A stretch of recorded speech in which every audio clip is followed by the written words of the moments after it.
Drivers, I decided to do our own training videos. I thought these may be a little more helpful for you guys if you saw the video done with A, somebody you know, and B, in one of our own trucks with our own units. So this video specifically is going to be for the drivers that have this new style unit where the buttons are here on the side. It's a little bit thinner. This unit is in all of the brand new company trucks, as well as some of the newer owner operators. So if you have this style unit, this training is for you. If you have the original style unit, you can watch this training, but I will also be doing a training on your style unit as well. So your login screen, everything will be the exact same. Your login will still be your driver ID. Your password will still be your driver ID. So you'll log in exactly like you've done always, okay? It'll retrieve your logs, tell you when it's up to date, just like it does now. When you tell it okay, it's going to prompt you to make a duty status selection right here. I'm going to go ahead and just do on duty. And it's going to prompt you to edit your shipment and your trailer, just like it does now. So your shipment is going to be your shipper and commodity or your current bill of lading, either way. I've already got Pilgrim's Chicken entered into here, so I'm going to use that, and I'm going to tell it next. It's going to ask me if I'd like to keep the following trailer, ET000. This is going to be the last trailer that you entered before logging off. So if this is the wrong trailer, you hit no. And then you can come back in here and add that later, okay? It's going to do an automatic pre-trip DVIR. You tap here, tell it no defects, okay, done, and now you're logged in. That is no different than how it's always done. Messaging for your check calls, going to be the exact same. You go to messaging, go to form, here's all your check calls. You're arrived at shipper, loaded, arrival at stop, departure, arrived at consignee, and empty.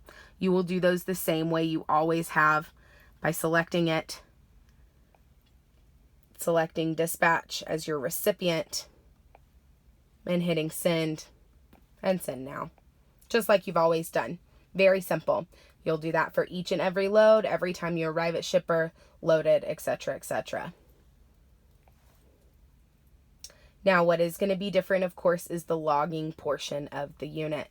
So right here, this is going to be the ELD, e-driver log home screen. Everything log is going to happen right here. Okay, so the first thing that you're going to see is it's going to say the driver ID, what your current duty status in, which is on. We made that last duty status change at 12:39 p.m. Okay? Because we're in on duty, obviously there's no gain time here. Okay. So what you're going to see here is this green line with 7 hours and 26 minutes underneath it. That's what I've got available for driving. You can see that it's ticking away. I actually have 10 hours and 26 minutes available to drive. However, because you can never do more than 8 hours before you need to take a 30-minute break, this screen here will never show more than 8 hours available. Okay? So once you take your 30-minute break, this will update with the remainder of your 11 hours of drive time available or your 14 hours of on-duty available. Right here is all of your buttons. Status. This will be where you'll change your duty status, okay? So what you'll notice here is you've got 6 buttons. They're different than what you've ever seen before. You've got on driver. This is simply on duty. You've got on not driver. This is a button that our fleet will likely always disregard because this is a button for team drivers, and we don't have any team drivers on our fleet. So you can pretty much just disregard the on not driver button. SB is obviously sleeper berth. On YM, this means on duty yard movement. So what this is going to do if you select this duty status is it's going to allow you to move your truck without it counting against your 11 hours of drive time. However, this duty status does put you on duty, so it would affect a 10-hour break, it will affect your 14, and it will affect your 70. So be aware of that on-duty yard movement, okay? Off-duty PC, y'all know about that, and off-duty sign out. Off-duty sign out is going to be like logging out. You'll select it, it'll put you in the off-duty position, and it will log you out of the unit. You'll want to get used to doing this anytime you leave the truck at like our yard or at a shop. Anytime there's a possibility that somebody who is not you might move this truck, you want to go ahead and go to this off sign out button. Because if somebody moves this truck more than 5 miles per hour and you're logged in, it will take your drive time away, and there is absolutely no way we can fix that. So you want to make sure that if you're leaving the truck at a shop or here at the yard and somebody might move it, that you go to off sign out. Because if it's moved, upon your next sign-in, what will happen is it will bring up an unidentified driver event that you can then reject. It will shoot a message to me in the office, and I'll type in test drive at shop, and then it will not take that time away from you, okay? What you're probably noticing is that there's not an off-duty, there's not a drive, and there's no fueling, loading, unloading buttons like there were before. There is no drive button because anytime you move this vehicle and it exceeds 5 miles per hour, it will automatically put you to the drive line. So you will never manually select drive because the unit will automatically do it for you. As far as the loading, unloading, and fueling buttons that you're used to having, you no longer have those, you just have on duty. So what you can do if you want to notate what you're doing during your on-duty time is you can go in and add that annotation later, and I'll show you how to do that. For off-duty, that's actually going to be right here in this corner. It's going to say rest break. So if you're taking a 30-minute break or you want to do your 10-hour break in the off-duty position, you'll hit this rest break button. It'll ask if you're sure you want to start a rest break. You tell it okay, and now you're in the off-duty position, okay? So this is telling us at 1:14 we'll have completed a 30-minute break and we'll have time available. When you're ready to stop your break, if you're just going to take off driving, you don't even have to hit stop break. You can just take off driving because, again, after 5 miles per hour speed is reached, it will put you to driving. Now, if you need to change your duty status because now you're going to fuel, you'll hit stop break and then you would go on duty. Okay? Status. Any duty status change with the exception of driving or off duty is done right here. Okay? Shipments and trailers. This is going to be where you're going to put your trailer info and your shipment info. So you already are doing this. Every single time your trailer changes or your shipper and commodity change, you know that you need to be updating this information on your log. So what you'll do is you'll come here, you'll hit trailers. Trailer ID, you'll tap right here, you'll put ET. I'm just going to put 000. It'll go right here. You'll hit home. And now you've updated your trailer information. Shipments is the same way. It'll keep in here anything that you've done previously, both for the current shipments and for the current trailers. You can just remove those once that changes. And you'll put in your new shipment information, which is either going to be a bill of lading or your shipper and commodity. So you can put JBS beef, or you could put your bill of lading number. So you see, you've done that. It's gone here. You can hit home. Now your shipment and your trailer information is current. Just like always, if you're bobtail, you'll go in here, you'll put bobtail. If you're empty, you'll go in here and put empty. But this always has to be current and updated to whatever you have on your back, okay? Same thing you've always been doing. It just looks a little different. Now, if you want to view your logs, you'll go here to logs. And you'll be able to see your graph. This is today. Up here in this corner, you can use this arrow button to toggle between today and the last 7 days, okay? So this is how you'll have to keep track of your hours.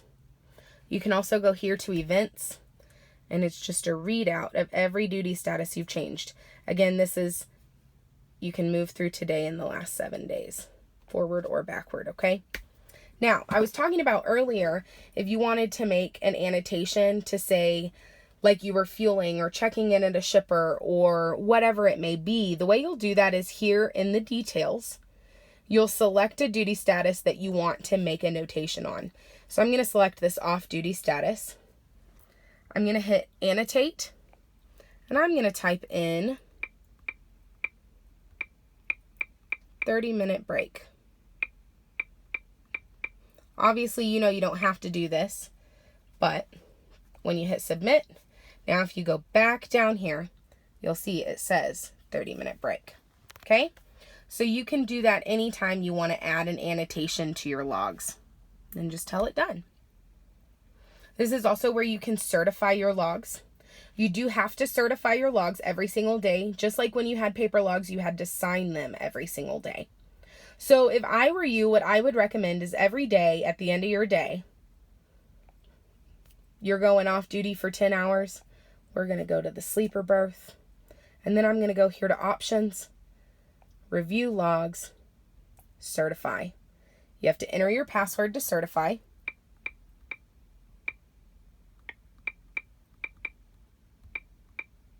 Agree. And now your logs are certified. Okay. So you can see if this certify button is available, that means you need to certify the logs. Once you've done that, the certify button will go away. If you make any sort of annotation or duty status change, like if you ask me to come fix your logs, you'll have to recertify them. They'll no longer be certified. Again, that's done in options or in logs. Certify. Enter password.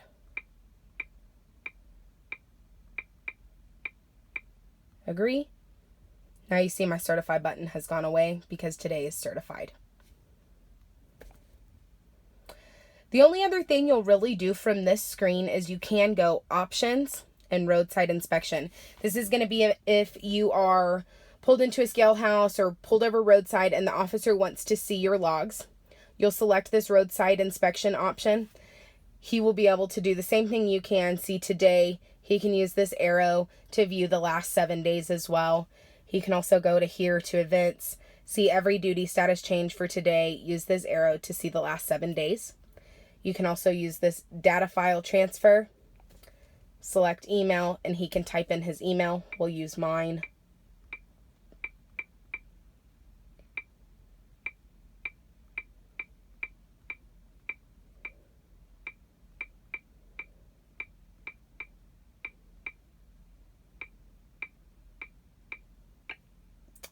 And done.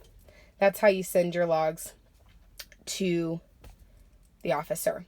One really cool thing about this roadside inspection mode is it protects you from the officer looking at anything else inside your PeopleNet unit that he does not have access to.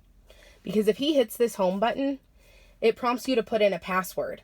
So you'll have to put in your password to leave this roadside inspection selection. So this will inhibit an officer from coming to your home screen and viewing messages, check calls, dispatches, navigation. It will inhibit him from seeing anything he is not allowed to see. And legally, all he's allowed to ask for is today and your last 7 days worth of logs. So that is a really cool option. Another way to get to that roadside inspection mode is right here, roadside, from your home screen. It directly takes you to that roadside inspection mode.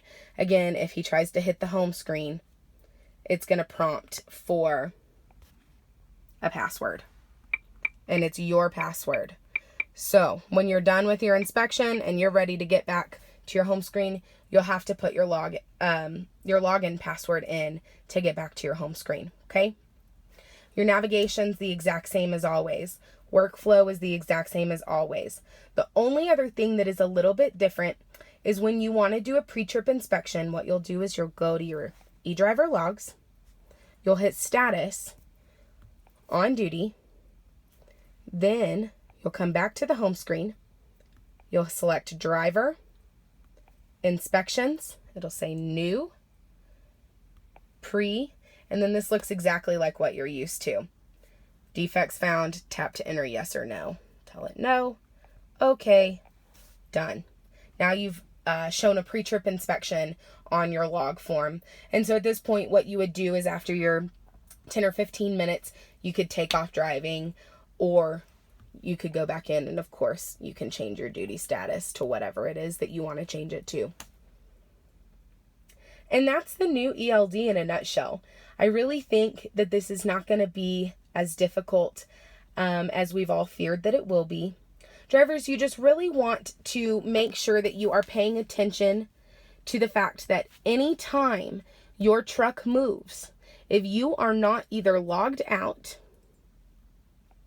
via this off sign off button or in off-duty PC, it will put you to the drive line. Now you'll notice anytime you select off-duty PC, it makes you put in an annotation. So put getting to safe haven, or whatever reason you're using PC. Type that in and tell it submit.